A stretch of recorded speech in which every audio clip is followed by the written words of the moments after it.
4th year का course है political science का, उसके अंदर हम लोगों को कॉन्स्टिट्यूशन पढ़ना है। एंड आई थिंक मैंने 3rd ईयर में भी थोड़ा सा जिक्र किया था कि पाकिस्तान का कॉन्स्टिट्यूशन एंड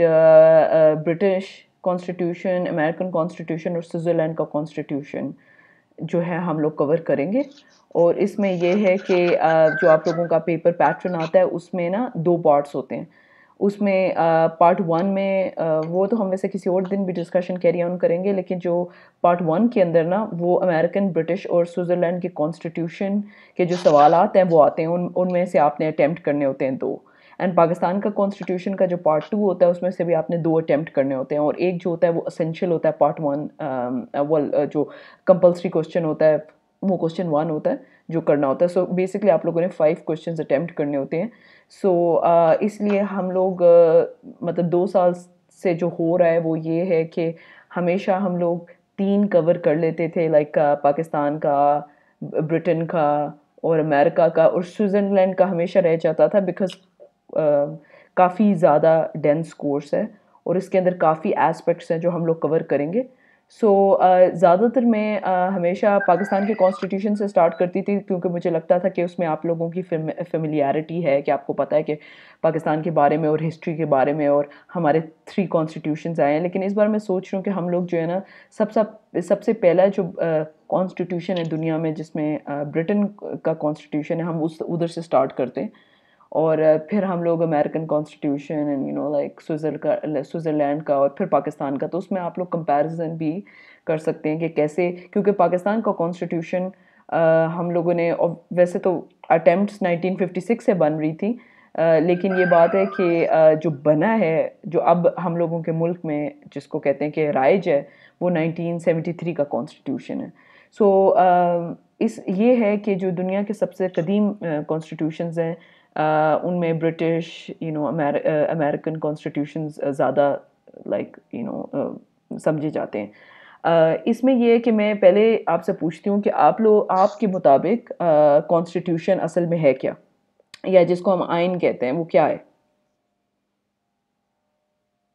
किसी भी मुल्क में जो भी तरीके या फिर रसूल बनाए जाते हैं उसकी ज़िंदगी गुजारने के लिए, या फिर जो भी रूल्स एंड रेगुलेशंस जो कि हमें मानने ही पड़ते हैं, हमारी ज़िंदगी का हिस्सा होते हैं। रूल्स एंड रेगुलेशंस की बात तो सही है, प्रिंसिपल्स, रूल्स एंड रेगुलेशंस, लेकिन उस रूल्स एंड रेगुलेशन से होता क्या है? मतलब आपको क्या लगता है उस रूल्स एंड रेगुलेशन से जो हैं, वो एक तो ये कि किस पे राइज होते हैं, और होते क्या हैं रूल्स एंड रेगुलेशंस, वो किस काम के लिए होते हैं? वो हमारी बेहतरी के लिए होते हैं कि हम लोग जो भी काम करें वो मतलब कोई किसी की जायदाद ना ले, या फिर इस तरह, मतलब वो सब हमारे लिए होते हैं, और हर मुल्क का अलग अलग कॉन्स्टिट्यूशन होते हैं। हाँ, सो एक तो ये अच्छी बात आपने की कि ऑब्वियसली हर मुल्क का अपना कॉन्स्टिट्यूशन होता है, उसकी जो अपनी हिस्ट्री है, मतलब तारीख है, उससे बना हुआ होता है। और लेकिन इसमें ये है कि मतलब आपने राइट्स की बात की कि हम सारों के क्या राइट्स हैं, मतलब कोई हम लोगों की जायदाद ना ले, कोई हमारी ज़िंदगी को नुकसान ना पहुँचाए, वो सारे तो जो हमारे सारे राइट्स हैं। एक्चुअली जो है वो ये है कि जो दुनिया में हमेशा से हम लोगों ने फर्स्ट ईयर में भी बात की थी कि ज़्यादातर जो हमारी ह्यूमन हिस्ट्री रही है उसके अंदर कॉन्स्टिट्यूशनल जो डेमोक्रेसीज़ हैं, जो आइन में जिससे मुल्क चल रहे हैं, ये ऐसा नहीं, ये बहुत रीसेंट हिस्ट्री है। इसमें पहले जो था वो ये था कि बादशाह जो है, मोनार्की जो होती थी, बादशाहत होती थी। सो मोनार्की में ये होता था, या बादशाह जो है उसका वो अपना उसके अंदर आप कह सकते हैं कि वो उसके उसके ऊपर होता था कि वो कैसे लाइक अपनी जो है ना सल्तनत उसको रूल करेगा। उसके अगर वो किसी के साथ अच्छा सलूक भी कर सकता था, वो किसी के साथ बुरा सलूक भी कर सकता था। जिस तरह अगर आप बरतानिया की तारीख देखें, तो बरतानिया ने के अंदर जो है बादशाहत के अंदर वो कितनी ज़्यादा एक दूसरे के साथ लड़ाइयाँ हुई हैं। बेसिकली ये होता था कि क्योंकि कोई रूल्स एंड रेगुलेशन स्टैब्लिश नहीं थे, सो हर जो बादशाह आता था, क्योंकि वो ये सोचते थे कि उनका डिवाइन रूल ऑफ राइट है, मतलब वो ये सोचते थे कि भाई हमें जो है खुदा ताला ने ये इख्तियार दिया है या ये पावर दी है कि हम इस कंट्री को या इस जगह को रूल करें। तो जब वो, क्योंकि वो सोचता था कि उसको ये सारे इख्तियारात मिले हैं, तो वो ना तो किसी के साथ वो इख्तियारात शेयर करता था, और ना ही वो किसी और की बात को उस तरह तस्लीम करता था। उसके पास एडवाइज़र्स हमेशा से थे, मतलब लोग जो उसको समझाने वाले हैं, लेकिन वो ये डिपेंड करता था कि यार अगर कोई बादशाह अच्छा है तो वो शायद सुन ले, अगर कोई बादशाह जिसको आता है ना टायरेनिकल है, जो बहुत ही ज़्यादा आप कह लें कि जाबिर किस्म का बादशाह है, तो वो आपके एडवाइज़र्स की बात नहीं सुनेगा और ये वो। और स्पेशली जो ब्रिटेन की हिस्ट्री में एक बहुत बड़ा पार्ट रहा है, वो जिस तरह मैंने शायद थर्ड ईयर में भी मेंशन किया हो, वो कैथलिक्स और जो प्रोटेस्टेंट्स, जो ये दो फ़िरके थे क्रिश्चियनिटी के, उनके अंदर लड़ाइयाँ। और उस लड़ाइयों से ये होता था कि अगर बादशाह, उस ज़माने का बादशाह अगर वो कैथलिक था, तो वो प्रोटेस्टेंट्स के ऊपर जुल्म करता था, और अगर प्रोटेस्टेंट्स था, प्रोटेस्टेंट फ़िरके से था, वो ताल्लुक़ रखता था, तो वो कैथलिक्स के ऊपर। और इतना मतलब जुल्म की उनकी जगहें, जो स्पेशली जो हेनरी द एट्थ के बारे में बोला जाता है कि उन्होंने जब उसने अपना लाइक उस तरह कैथलिक चर्च से अपना बरतानिया का ताल्लुक़ तोड़ा, उसने आगे जो कैथलिक्स की जो भी उनकी, वो आप कह लें ना कि जो उनके चर्चेस थे, उन सारों की ज़मीनें उसने ले ली और बहुत ज़्यादा कत्ल गारत किया और ये वो। और इसलिए बहुत ज़्यादा जो प्रोटेस्टेंट फ़िरके से लोग थे, वो उस मुल्क से भाग रहे थे कि उनको जलाया जा रहा था और ये वो। सो बेसिकली हमें क्या मिलता है तारीख़ में, जब भी बादशाहत का था, उनकी जो इख्तियारात थे, जो पावर थी, उनके अंदर कोई चेक्स एंड बैलेंसेस नहीं थे। उन बादशाहत को कोई भी कुछ नहीं कह सकता था। वो उन्हीं के ऊपर डिपेंड करता था कि वो कैसे अपनी सल्तनत या अपनी जो है ना वो ये जो उनके पास लैंड है, उसको वो कैसे चलाएँगे। सो और वो ये बिलीव करते थे कि उनको ये इख्तियारात ऑब्वियसली खुदा या मिला है और उनका राइट है, क्योंकि वो बादशाह के बच्चे हैं। और एज़ अ बादशाह के आगे बच्चों में से जो सबसे बड़ा बच्चा होता था, उसका एक ये राइट है कि वो आगे रूल करे। और तो उसमें आप ये भी कह सकते हैं कि जिस तरह अभी तो ये है ना कि सबसे लोग वोट करते हैं, और डेमोक्रेसी में ये होता है ना कि लोग वोट करते हैं और अपनी हुकूमतों को हर 4 या 5 साल के लिए लेके आते हैं। सो जो पीपल थी, जो उधर के रिहायशी थे, मोनार्की में बादशाहत में उनका कोई कंसेंट नहीं होता था कि आप उन्होंने मतलब कि वो किस तरह, वो लोग, उनका काम होता था, जब मोनार्की के अंदर लोग रह रहे होते थे, जो शहरी रह रहे होते थे, उनका काम था कि वो टैक्सेस दें। और वो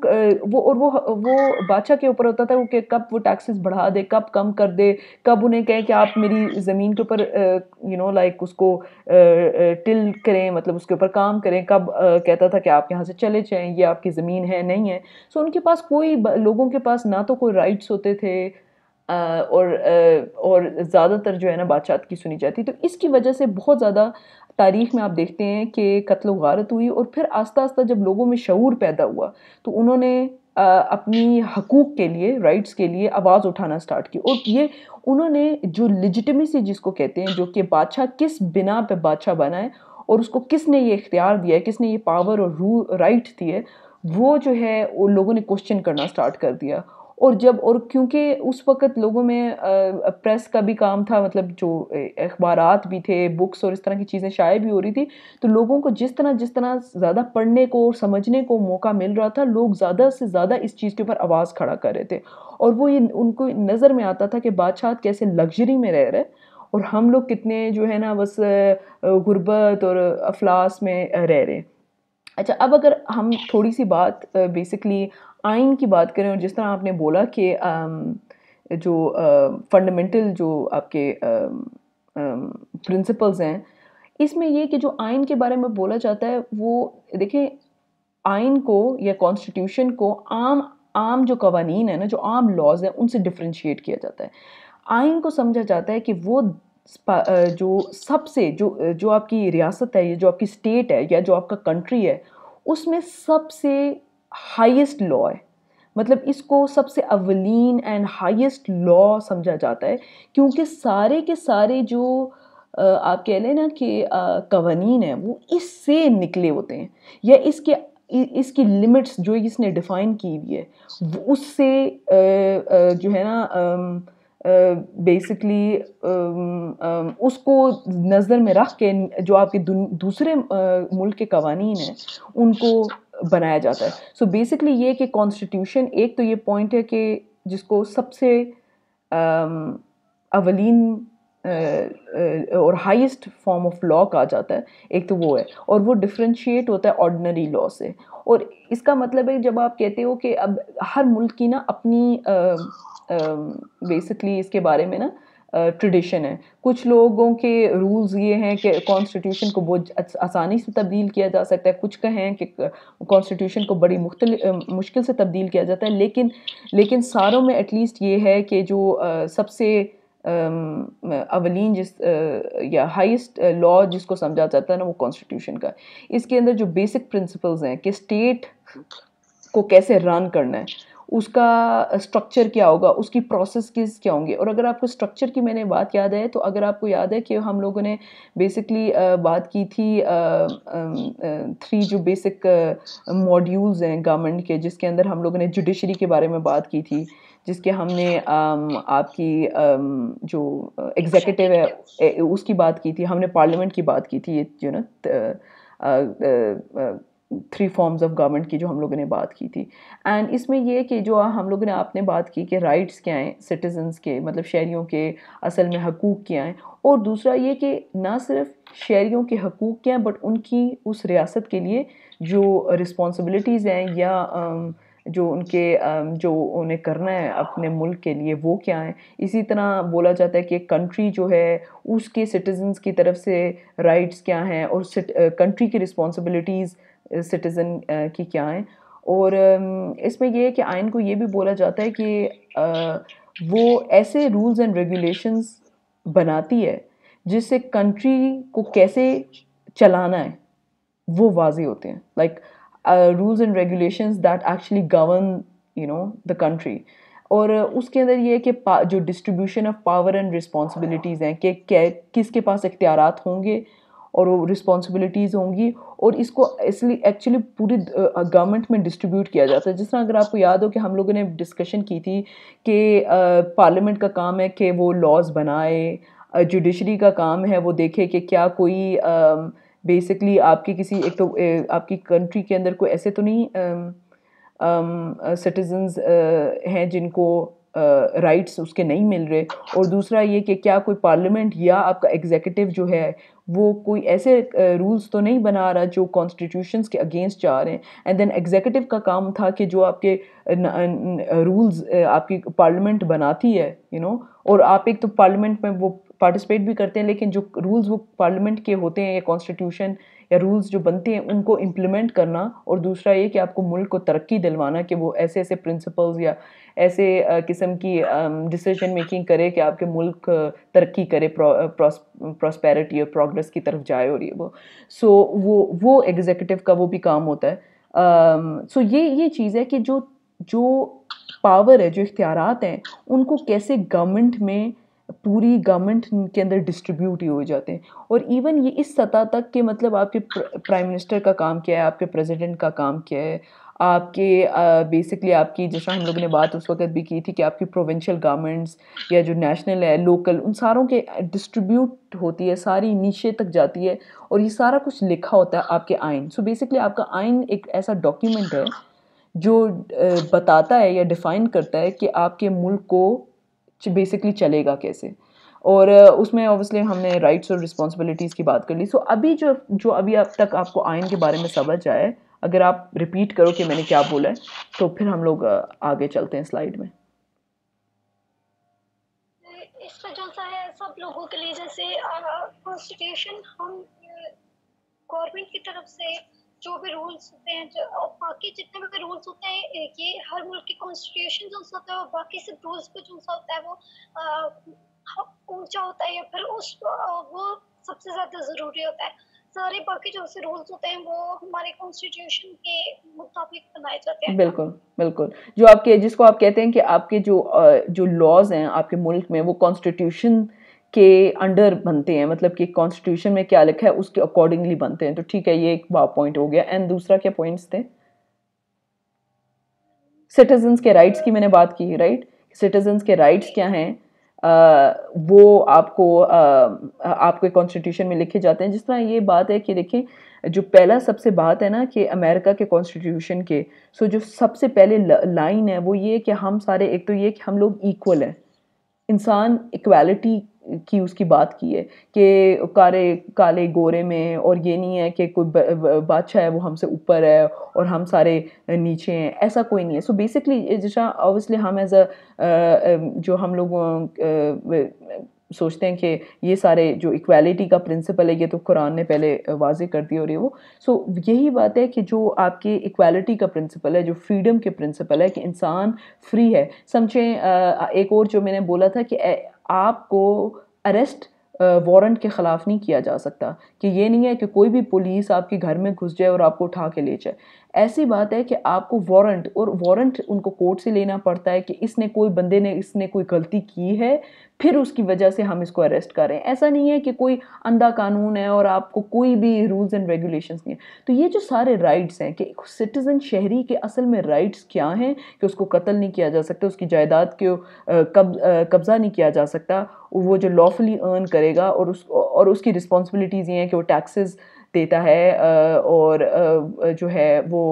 जो आपके मुल्क के कवानीन हैं उसको रिस्पेक्ट करता है। सो ये चीज़ें आपके सिटीजन्स की राइट्स एंड रिस्पॉन्सिबिलिटीज़ और कंट्रीज़ की राइट्स एंड रिस्पॉन्सिबिलिटीज़। और मैंने जिस तरह ये बात की कि फॉर्म्स के हुकूमत में ताकत जो है, इख्तियारात वो लाए किधर कर रहे होते हैं। प्रेसिडेंट का काम क्या है, प्राइम मिनिस्टर का काम क्या है, आपकी सुप्रीम कोर्ट के जो हैं, आपकी दूसरी जुडिशरी क्या है, आपके जो लॉ मेकर्स हैं उनके काम क्या है, ये सारी चीज़ें बेसिकली डिफ़ाइन होती हैं। सो ये एक चीज़ होगी। और ये कि आप इसको इस तरह कह सकते हैं कि इख्तियारात की ना एक डिस्ट्रीब्यूशन हुई है। और ये क्यों है कि क्यों इख्तियारात को बांटा गया है या डिस्ट्रीब्यूट किया जाए, क्योंकि लोगों की ये डर था कि अगर किसी एक बंदे के हाथ में इख्तियारात होंगे तो वो उसी तरह ही की हरकतें करेगा जैसे बादशाह को जो हरकतें करता था मोनार्की में। बादशाह के को कोई पूछ नहीं सकता। तो उन्होंने इसलिए कॉन्स्टिट्यूशन को ऐसा भी बोला जाता है कि वो लिमिट करता है आपके बेसिकली लिमिट करता है आपके जो पावर है, किसी एक कंसंट्रेशन ऑफ पावर किसी एक के हाथ में इख्तियारात देने को उसको लिमिट करता है। सो ये चीज़ होगी। आगे जो है हम लोग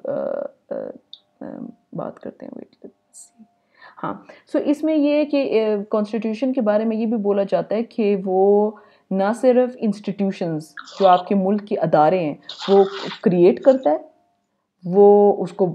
उनको इख्तियारात देता है, एम्पावर करता है, और वो उनको लिमिट करता है, मतलब उनके इख्तियारात को कम करता है। सो ये भी है कि जो आपके मुल्क के इदारे हैं वो बनाता आपका कॉन्स्टिट्यूशन है। सो ये कॉन्स्टिट्यूशन के फंक्शन है कि वो असल में कॉन्स्टिट्यूशन जो आइन है वो करता क्या क्या काम है। सो ना सिर्फ वो इंस्टीट्यूशंस को बनाता है, अदारों को बनाता है, बट उनको इख्तियारात देता है और उनके इख्तियारात के ऊपर जो है उनको लिमिट करता है, उनको कंस्ट्रेंट करता है, ताकि ये ना हो कि कोई इख्तियारात का नजायज़ फ़ायदा उठा सके। सो ये ना हो कि नैब के पास अगर इख्तियारात हैं कि किसी के करप्शन को, अगर किसी ने करप्शन किया है मुल्क में, मतलब एक तो नैब बनाना, नैब का अदारा को क्रिएट करना, दूसरा ये कि उसको इख्तियारात देना कि अगर कोई करप्शन हो रहा है, और ये ना हो कि इतना कोई ऐसा वहाँ पर कोई बंदा आ जाए या आपका जो हेड है नैब का, जो किसी के ऊपर बगैर चार्जेस के, आई मीन करप्शन के केसेस बना के, तो उधर से जायदाद या उनकी जो करप्शन जो उनकी लॉफुल अर्निंग्स है वो उसको लाइक बेसिकली उसको जब्त करता जाए और ये वो। सो बेसिकली आप उन अदारों को ना सिर्फ बनाते हो बट उनको कंस्ट्रेन करते हो। और एक और ये चीज़ है कि इसमें जो कॉन्स्टिट्यूशन का एक और फंक्शन है वो ये कि आपको पब्लिक गुड दिया जाते हैं। पब्लिक गुड का मतलब होता है, देखिए प्राइवेट गुड है जो हम कमाते हैं, लाइक हमारे माँ बाप कमाते हैं, हम कमाते हैं, और हम लोग समझें हमारे पास पैसे आते हैं, हम उससे गाड़ी लेते हैं, हम उससे घर का राशन में लेते हैं, सारा प्राइवेट गुड्स हैं जो हम लोग खुद अपने लिए घर बनाते हैं, ये सारा अपने पैसों से। एक ये होता है जो आपकी देखिए हर मुल्क इसलिए चलता है ताकि उसके पास रेवेन्यू आए, पैसे जो कमाता है मुल्क भी कमाता है। जिस तरह हम लोग हम तिजारत करते हैं, ट्रेड करते हैं, और उससे हम लोग या तो फुटबॉल बाहर भेजते हैं, या तो हम लोग अनाज भेजते हैं, लाइक हम राइस भेजते हैं और इस तरह की चीज़ें हम भेजते हैं, बाहर भेजते हैं और उससे पैसा कमाते हैं। और वो जब रेवेन्यू जनरेट होता है तो उसको डिस्ट्रीब्यूट कैसे करना है, मतलब उसमें पंजाब के पास किस तरह कितने जाएंगे, उसके अंदर सिंध को कितने जाएंगे, बलूचिस्तान को कितने जाएंगे, जीबी को कितने जाएंगे, और इस तरह के जो आपके प्रोविंसेस हैं, मतलब बेसिकली ये कि जो आपके पैसा भी है उसके अंदर भी डिस्ट्रीब्यूशन जो है ना, वो जिस तरह ये बजट निकला है ना, सो बजट क्या चीज़ है कि पैसे जो हैं मुल्क में वो कैसे आपके दूसरे जो है ना, तो सिटीजन्स को कैसे कोई अगर बेनिफिट्स मिलेंगे या नहीं, मतलब कोई जो आप जैसे ऑयल की प्राइसेस या कोई इस तरह की आपकी जो राइस की फैक्ट्रीज़ हैं और इस तरह उनको भी कोई ना कोई सब्सिडीज़ मिलेंगे, उनको कोई ना कोई पैसे मिलेंगे ताकि लोगों को रिलीफ पहुँचे। क्या आपकी हुकूमत के जो दूसरे प्रोविंसेस हैं क्या उनको कितने मिलेंगे, हुकूमत के दूसरे अदारों को कितने मिलेंगे। जैसा मैं अभी एक न्यूज़ पढ़ी थी कि आपका जो प्रेसिडेंट का हाउस है उसके पैसे ज़रा कम किए हैं उन्होंने, मतलब अखराजात कम किए हैं कि एक्सपेंसेस कम हों। और सो इस तरह की जो चीज़ें हैं वो डिस्ट्रीब्यूट होती हैं कि पब्लिक गुड जो आपका पैसे हैं वो किस को किधर जा रहे हैं, क्योंकि ऑब्वियसली जो ये सड़कें बनती हैं, नालियाँ बनती हैं और ये कुछ जो बिल्डिंग्स हैं जो आपके, वो आपकी हुकूमत के पब्लिक गुड से बनती है। तो ये जो डिस्ट्रीब्यूशन है ये भी एक कॉन्स्टिट्यूशन डिफ़ाइन करता है कि किस तरह होगा। और जिस तरह हमने पहले मैंने बात की कि वो ना सिर्फ हुकूमत को इख्तियारात देता है, पावर देता है, बट ऑल्सो उसके इख्तियारात को कम करता है, लिमिट करता है। और ये एक कुछ ऐसे प्रिंसिपल्स डिफ़ाइन करता है जिसको हुकूमत को हमेशा कन्फर्म करना पड़ेगा। ऐसा नहीं है कि हुकूमत, अब आपकी कॉन्स्टिट्यूशन में लिखा हुआ है कि हमने बच्चों को तालीम देनी है, लाइक मुफ्त तालीम देनी है, या हर इंसान का सारे इंसान बराबर हैं। अब ऐसा इस तरह के जो प्रिंसिपल्स हैं जिनको आप कहते हो कि वो इनवॉयलेबल प्रिंसिपल्स हैं, ऐसा नहीं है कि आपका कोई हुकूमत आए और उसको ख़त्म कर दे। सो बेसिकली वो ऐसे भी प्रिंसिपल्स डिफ़ाइन करते हैं जो हुकूमत को फॉलो करने पड़ते हैं। और ये है कि क्योंकि, और ये क्यों बात है, जब आपके शहरी ज्यों कॉन्स्टिट्यूशन में क्योंकि हम आम शहरी अब 20 करोड़ की आवाम तो कॉन्स्टिट्यूशन आइन बनाने के अंदर पार्टिसिपेट नहीं कर सकते, बट वो अपने, जिस तरह हमने बात की कि वो अपने ऐसे जो क्या कहते हैं ना लीडर्स चुनते हैं जो पार्लियामेंट में बैठते हैं और वो आपका आइन को तरतीब देते हैं जब शुरू में आपका आइन तरतीब होता है। सो वो लोग आपके लिए बनाते हैं, लेकिन महसूस होता है क्योंकि हमारे इलेक्टेड ऑफिशियल्स कॉन्स्टिट्यूशन में हिस्सा लेते हैं तो लगता है जैसे कि हमारी भी वॉइस, वो हमारी भी आवाज़ वो रिप्रेजेंट कर रहे हैं। सो ये तो अगर शहरी मुतमईन है कॉन्स्टिट्यूशन से, मुतमईन है कि गवर्नमेंट कैसे चल रही है, तो ऐसा नहीं होएगा कि वो जो है ताकत कोई उनसे छीन लेगा। क्योंकि जब वो ताकत छीनेंगे तो उससे रेवोल्यूशन जो है ना, हमेशा बहुत कम रेवोल्यूशन पीसफुल हुए हैं, मेरा ख्याल है हार्डली एनी। हमेशा कत्ल गारत और इस तरह की रेवोल्यूशन जब आती हैं, चीज़ें जब तब्दीली आती है तो फिर वो बहुत ज़्यादा नुकसान करके जाती है। तो इसलिए हुकूमत ऐसे चलानी है ताकि लोग उससे मुतमईन रहें और ताकि मुल्क में तब्दीली के नाम पे कत्ल गारत और उस तरह चीज़ ना हो। चीज़ ऐसे हो कि मतलब अगर मैं किसी चीज़ से, हुकूमत की किसी चीज़ से खुश नहीं हूँ तो मैं उसको प्रोटेस्ट कर सकता हूँ, मैं एहतजाज कर सकता हूँ, और अगर मेरी इतनी पावर, मतलब इतने ज़्यादा मेरी स्ट्रेंथ होगी नंबर्स में, तो हुकूमत उसको सुनेगी, और अगर नहीं भी कुछ करती बट उसको एटलीस्ट कॉशियस हो जाएगी कि ओ इस तरह के हमें और ज़्यादा स्टेप्स मज़ीद नहीं लेने चाहिए। अच्छा, तो और यही है कि जो इसमें एक और चीज़ है कि आपका जो आइन है एक और वो चीज़ ये करता है कि वो आपके मुल्क को मतलब आपकी नेशन को डिफ़ाइन करता है और उसके आगे विजन रखता है कि हम किस तरह का मुल्क देखना चाहते हैं। सो जिस तरह आपका जो बरतानिया का आइन है वो कॉन्स्टिट्यूशनल मोनार्की है, मतलब उसका मतलब है कि उसमें बादशाहत भी है, बट बादशाहत कंस्ट्रेंड है आपके कॉन्स्टिट्यूशन, मतलब बादशाहत के पास खुद इख्तियारात नहीं है, सारे के सारे इख्तियारात पार्लियामेंट के पास हैं। तो ये इस तरह का एक हो गया बरतानिया का विजन कि वो कैसा अपने मुल्क को देखना चाहते हैं। अमेरिका का विजन जो है वो इस तरह है कि सारे फ्रीडम और इक्वालिटी और इस तरह का। पाकिस्तान में जो विजन है, हम लोग एक मुस्लिम स्टेट बनाना चाहते हैं और जिसमें सारे लोगों को स्पेशली सारे लोग इक्वल हों, लेकिन ये है कि जो मुसलमानों को आप उनके लिए ऐसे रास्ते बनाएं ताकि वो अपने दीन के ऊपर अमल कर सकें और इस तरह। सो इस तरह की जो और हम लोग डेमोक्रेसी चाहते हैं, बट हम लोग ऑब्वियसली एक इस्लामिक डेमोक्रेसी चाहते हैं। तो इस तरह के जो गोल्स हैं वो भी आपका इंस्टीट्यूशन डिफ़ाइन करता है, और उसमें ये है कि जो आपकी अथॉरिटी है, कि वो जो पावर है कि उसको डिफ़ाइन करता है, और उसके पैटर्न्स और इंस्टीट्यूशंस बनते हैं, आपके जो सारे इदारे बनते हैं और ये वो। सो इसमें ये है कि जो अभी तक मैंने बात की है उसमें कोई ऐसी बात है जो आपको ज़्यादा लाइक समझ आई है, तो अगर आप बात करना चाहो उसके ऊपर। इसमें बस फंक्शन से इसे समझ आ गए हैं, ब्रिटिश फिलोसफी पढ़ा ही नहीं है, बस फंक्शन जो आपने समझाए हैं उससे समझ आ गया कि वो अदारे बनाने में भी कॉन्स्टिट्यूशन का हाथ है। आपकी जो डिफ़ाइन होता है पब्लिक गुड्स जो होते हैं, जो आपके पैसे को बंटवारा होता है, वो भी आपकी कॉन्स्टिट्यूशन के अंदर आता है। आपकी हुकूमत की पावर को, ताकत को, इख्तियारात को कम भी करने का कॉन्स्टिट्यूशन का ही होता है। प्रिंसिपल्स, कोई ऐसे प्रिंसिपल्स जो हों जिसमें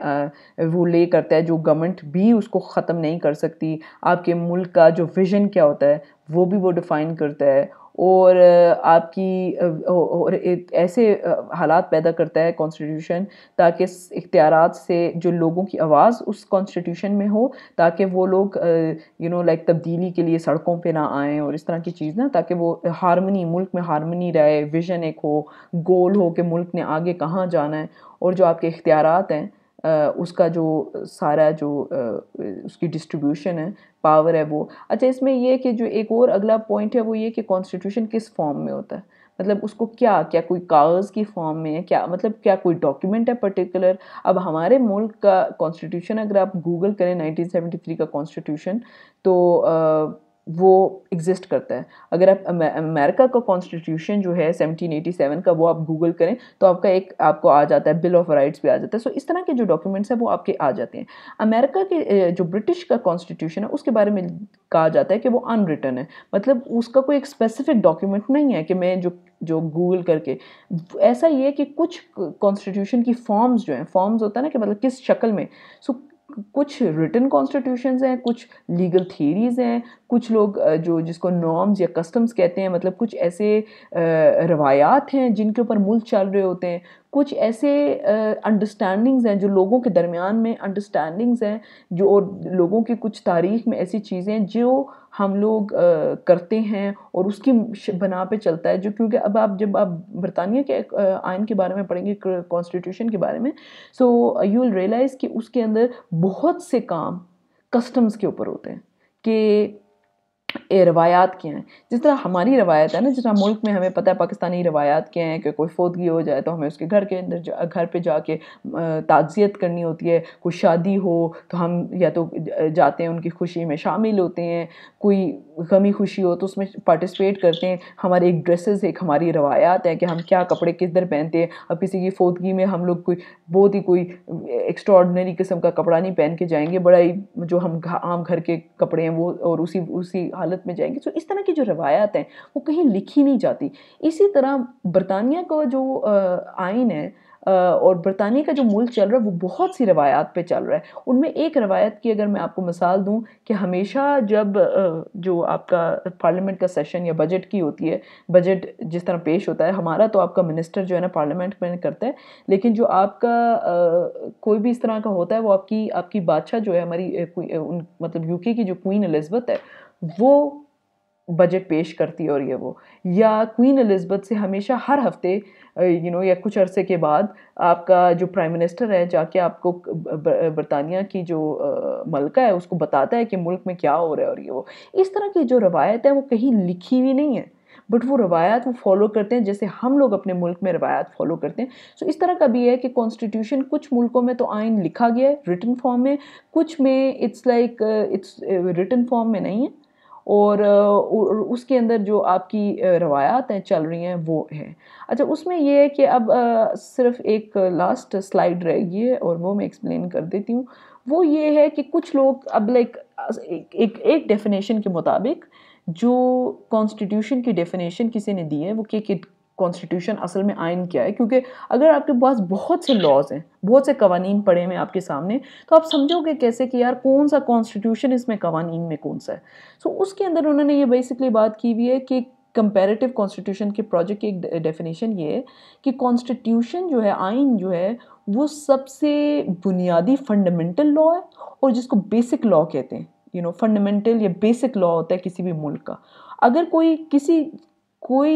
किसी मुल्क के कवानीन को बेसिक या फंडामेंटल कहता है तो वो उसको कॉन्स्टिट्यूशन बोला जाता है। एक और ये बात की जाती है कि वो, जिस तरह मैंने पहले भी जिक्र किया है, कि वो आपके मुल्क का सबसे अव्वलीन लॉ होता है, सबसे हाईएस्ट फॉर्म ऑफ लॉ जो होता है ना, लाइक वो होता है कॉन्स्टिट्यूशन। और उसमें ये है कि उसकी बिना के ऊपर आगे जो मुल्क में कवानीन बनते हैं वो कॉन्स्टिट्यूशन की रूह से बनते हैं। और इसमें ये भी बोला जाता है कि जिस तरह हम लोगों ने पहले भी डिफ़ाइन कर लिया कि उसमें जो आपकी पावर्स हैं, जो आपकी अथॉरिटी है, उसको ना सिर्फ स्टैब्लिश किया जाता है, बट ये है कि किसके क्या इख्तियारात हैं, मतलब एग्जेक्टिव का काम क्या है, आपकी इंतज़ामिया का काम क्या है, आपकी पार्लियामेंट का काम क्या है, आपकी जुडिशरी का काम क्या है, ये सारी जो चीज़ें हैं ना, वो एक बेसिक पैटर्न को ना वो डिफ़ाइन कर देता है। सो ये चीज़ है, ये ओवरऑल जो है कॉन्स्टिट्यूशन का बेसिकली कॉन्स्टिट्यूशन है। और हम अब ये है कि हम अगले लेक्चर के अंदर हम इसी के बाद इसको हम कंटिन्यू करेंगे। ठीक है, ओके, चलें, सही है। अगर कोई कंफ्यूजन है तो आप मुझे बाद में भी मैसेज कर सकते हो।